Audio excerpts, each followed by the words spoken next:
എന്താ വീ ഉണ്ടാക്കി വെച്ചേക്കുന്നത്? അപ്പമാണോ ഇഡ്ഡലിയാണോ? എടാ ഇത് ഷേപ്പ് വെച്ചിടില്ലല്ലോ. എങ്ങനെയാ അടുക്കളക്കാരനായോ?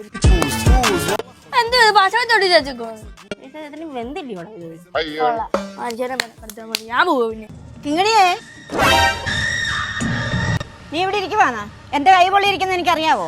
അരി ഒന്ന് കഴുകിയിട്ടേടി. അയ്യോ അരിക്ക് നോവും. ശരിക്കും അങ്ങോട്ട് കഴുകടി. അരി നല്ല വൃത്തിയാകണം.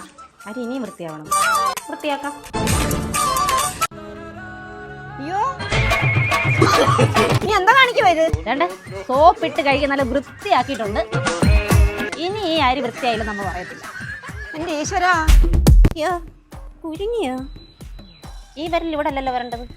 കിങ്ങിണി, എന്തോ ഈ തേങ്ങ ഒന്ന് പൊതിച്ച് തിരുമ്മി ചമ്മന്തി അരച്ചേ. ഉത്തരവ് പോലെ ഇതുവഴി പോവും. അതങ്ങനെ പറഞ്ഞ ഒരു അനുസരണ വേണം. വേണ്ട പോകും നശിപ്പിച്ചു. ആ കാർ ഈ തേങ്ങയുടെ മടയിൽ കൂടെ കയറി പോയായിരുന്നെങ്കിൽ. ഇവിടുത്തെ റോഡിന്റെ നടുക്ക് തേങ്ങയായിട്ട് നിൽക്കുന്നേ. അയ്യോ അമ്മേ, ഈ തേങ്ങ ഞാൻ എന്തിനാ ഇവിടെ വെച്ചെന്നറിയാവോ? ഏതെങ്കിലും വണ്ടി ഈ തേങ്ങയുടെ മണ്ടയിൽ കൂടെ കയറും. അപ്പൊ ഈ തേങ്ങ ചമ്മന്തിയാവും. അപ്പൊ ഈ തേങ്ങ പൊതിക്കുകയും വേണ്ട, തിരുമ്പുകയും വേണ്ട. അരഞ്ഞും കിട്ടും. കുറച്ച് ഉപ്പ് മാത്രം ഇട്ടാൽ മതി. എങ്ങനെയുണ്ട് എന്റെ ഐഡിയ? ആ തേങ്ങയുടെ മണ്ടയ്ക്ക് വണ്ടി കയറിയാൽ ചമ്മന്തിക്കെങ്കിലും ആകും. നിന്റെ പേട്ട് തലയെ വണ്ടി കയറിയാൽ തലച്ചോറിന് പകരം ചകിരിച്ചോറ് പോലും കിട്ടത്തില്ല. ചേച്ചി ഇങ്ങോട്ട് വാ, കളിക്കാം. ഞാൻ വരുന്നില്ല. അമ്മേ ഞാൻ പൊക്കോട്ടെ? ആ പൊക്കോ, അതാ എനിക്ക് നല്ലത്.